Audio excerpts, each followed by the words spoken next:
how do I do it all? The Brezza gives me the power.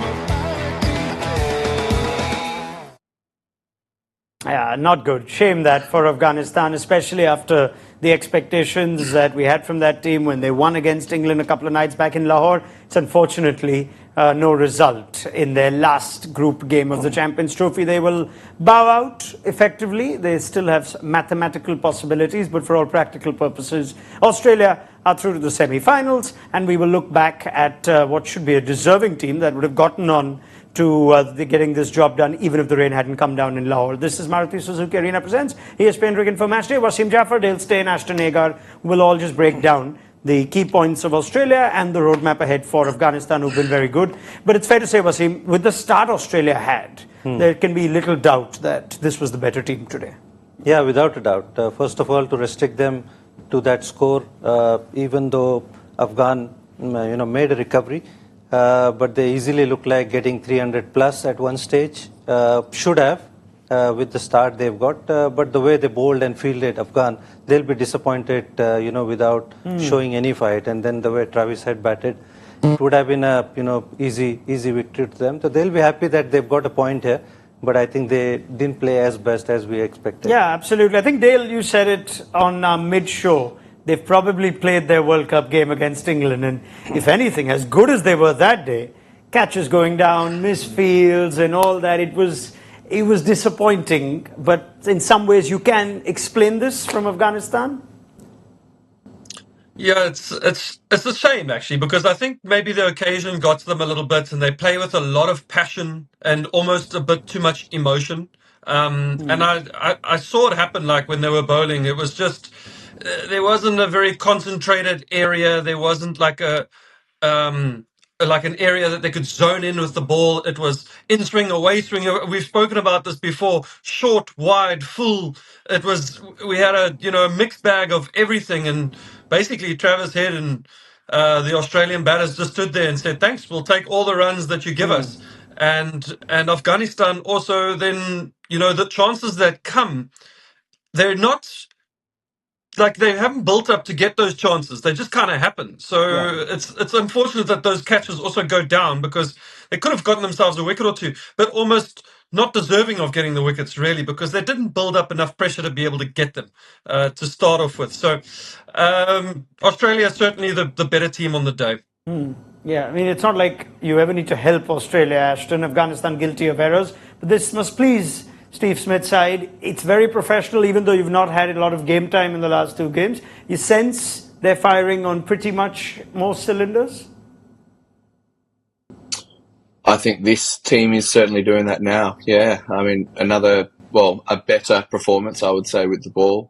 And then batting the way that we know they like to bat. It's exactly sort of how we spoke in the pre-game show, that they would try and go out there and play their shots, Matt Short and Travis Head, and break the back of the chase as early as possible. And they both did that in their own right. I mean, Travis Head's flying. Yes, the catch went down, and that's the tough part of the game. It's a horrible feeling. But as Dale said, Afghanistan didn't build any pressure. And when the batters have a wagon wheel that's all around the ground, you're not bowling the ball in consistent areas enough to make it difficult for the batsmen.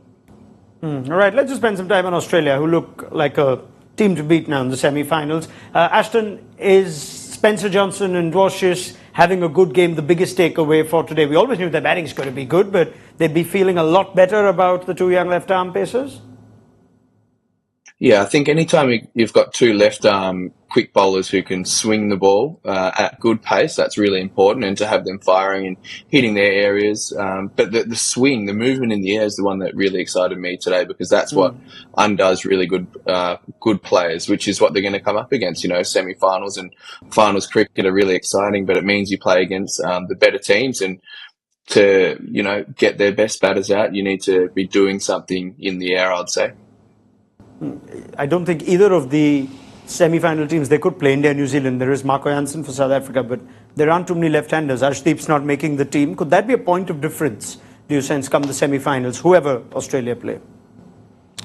Yeah, I think so. I think that could be a difference. These two guys have bowled well. Like we said, it could have been easily 3 down, 4 down, but for the plays and misses. But I thought they put on a good show. Both the left-handers bowled really well, and augurs well for Australia. Dale, thoughts on the Australian bowling effort all round and how it's clicking ahead of the semis? Yeah, very good. They were excellent today, and I think the conditions allowed them to do that too. When the conditions are slightly flatter and you've got a new bowling attack, so to speak, they can find it a little bit tough. But the conditions allowed the bowlers to run in and almost zone in on just one area, focus on one area, and it made it a little bit easier for the Australian quicks. Whereas the other day against England, runs are flying. They've got to think on the fly. They've got to come up with game plans. They've got to be spot on with their execution. Whereas tonight, slightly easier. Just get the ball in a good area and let the ball do the talking through the air and off the surface. And then as the game progressed, the spinners came into the play. They held it down significantly, and the quicks were able to come back and try and break the game open. So a good all-round game, and more into the conditions that I think the Australians would have preferred today. Yeah, right. We'll wait to see if they end up playing the semi in Lahore or in Dubai. From the batting front, a strong batting team. We saw that in the England chase as well. But Travis Head, who missed out in that game, also getting a score. We're entering his territory now. Playoff games, big stage games. Travis Head looking good. Yeah, he's very important to Australia, and definitely the starts that he gives gives them momentum. Matthew Short is pretty much similar. He plays his shots very good off the back foot, plays that pull shot really well. Travis Head obviously is such an important guy, nemesis for India obviously. But if he plays well, makes it so much easier for the other guys coming in. There's some inexperience there, but Travis Head, if he gets going, he gives them the platform to those big scores. He doesn't strike us as the kind of character that's bothered if he misses out one game, Travis Head, does he, Ashton? You know him well. No, I don't think so. I think he hurts just as much as everyone, but I don't think it's something he really holds on to, and that's the strength of his, because it allows him to go and back his method the next game without making any radical change. I think at this level, if you're trying to overhaul your game, if you miss out a few times, it's going to get really difficult, because the bowlers aren't going to miss very often, and they're going to expose the holes in your technique, particularly if you're trying to find something new out in the middle. So I think he's really happy with where his game's at. He's put a lot of work and a lot of mental effort into being okay with playing this aggressive brand of cricket, but it's coming off more often than not for him. Yeah. It could have been dismissed on 6, much to the dismay of the Afghan players and the crowd. Rashid Khan put one down at mid-on. All three of you have seen enough of Rashid Khan, maybe played against him as well in Ashton's case. Dale's seen him closely. Almost 9 out of 10 catches Rashid Khan takes, Dale, he takes when he's collapsing to the ground. He very rarely stays on his feet, or is it just me? It's taken a leaf out of the Faf du Plessis book of fielding. Faf's exactly the same. Can take a catch and he'll never stay on his feet. But he's got wonderful hands, Rashid. So I was pretty surprised that he put that one down. He dropped one the other night too, but a very difficult catch, and one where I think he actually had it until his elbows hit the ground and it popped out.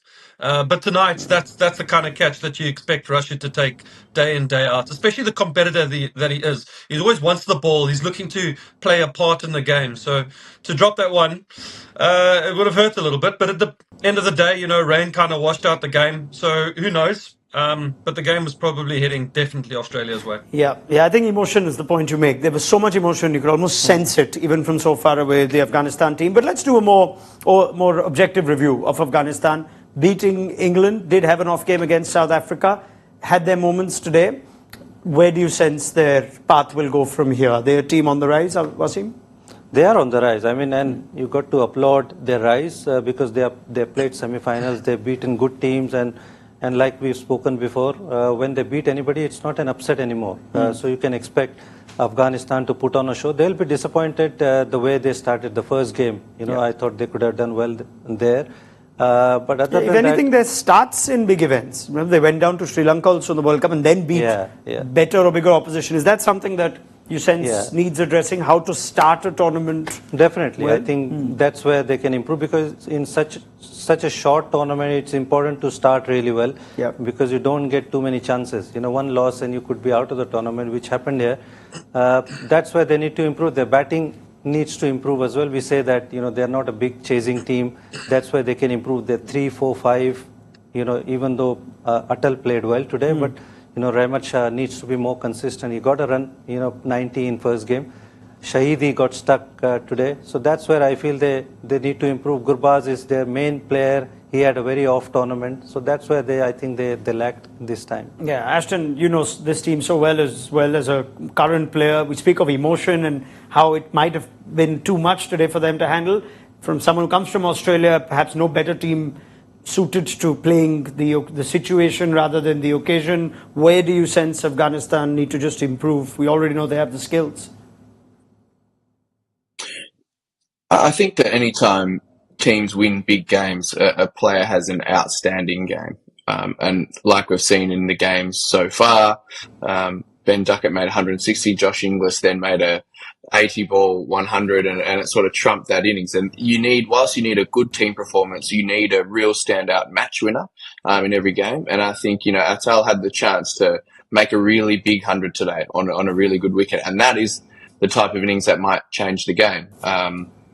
And, as Matt did everything that he could, but then to go out there and bowl the way they did was probably slightly disappointing. And it takes the same thing. It takes a great performance from one of the bowlers to go, right, I'm going to be really disciplined here, use my skills, but also, as Dale said, apply consistent pressure. I think they try to do almost 5 things at once where if they can just get back to applying consistent pressure for long enough, that's good enough to beat really good teams.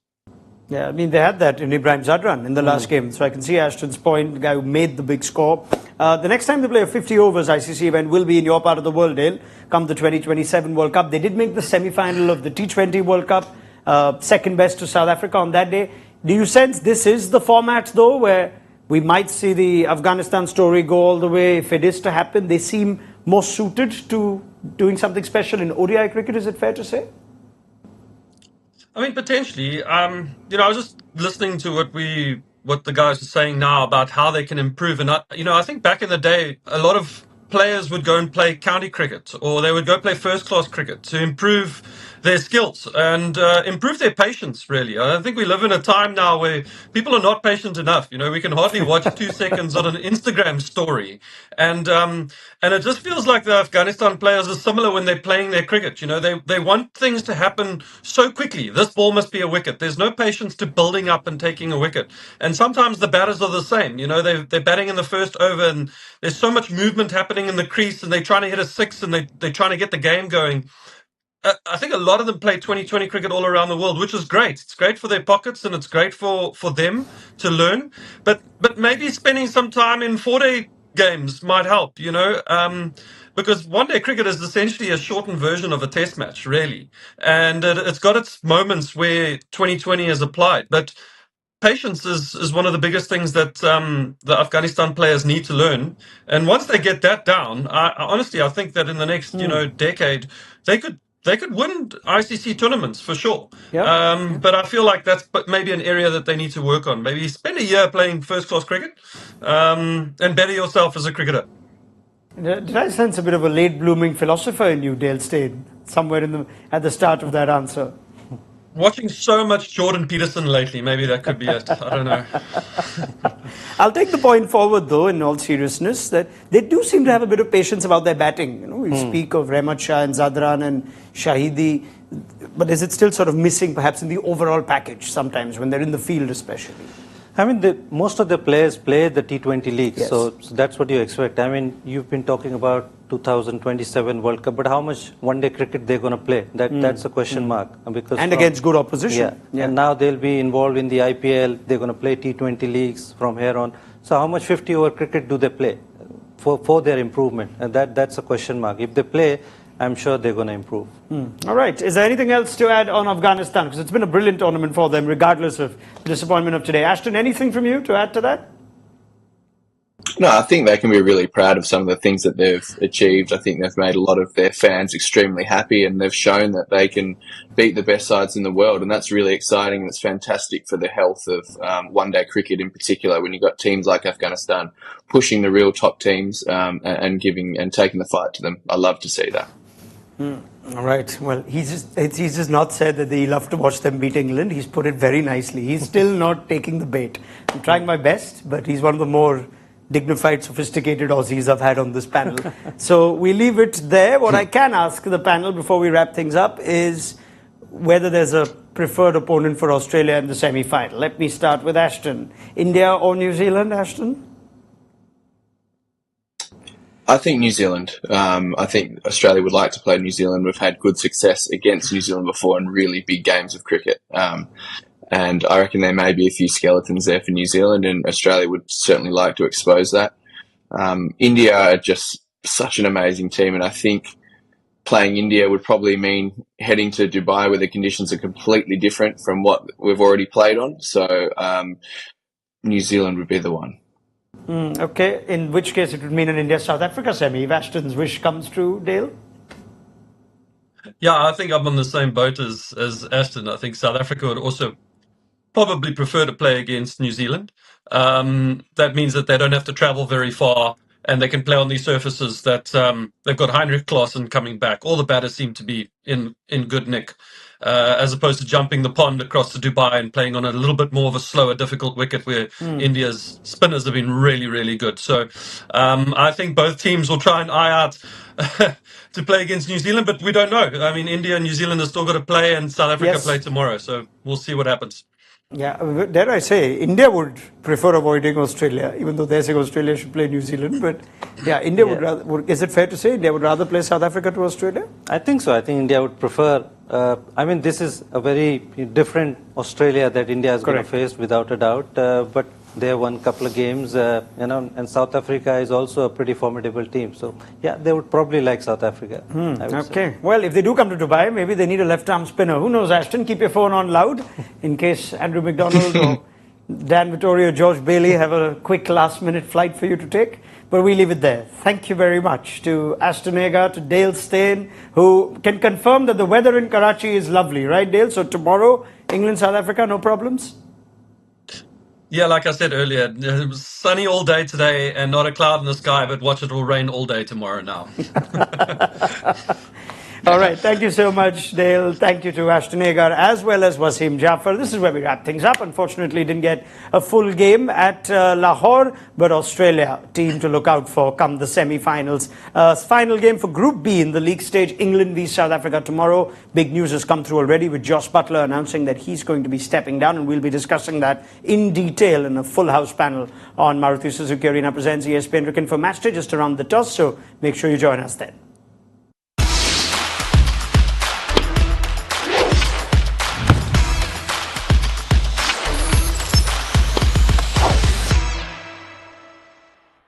How do I do it all? The Brezza gives me the power.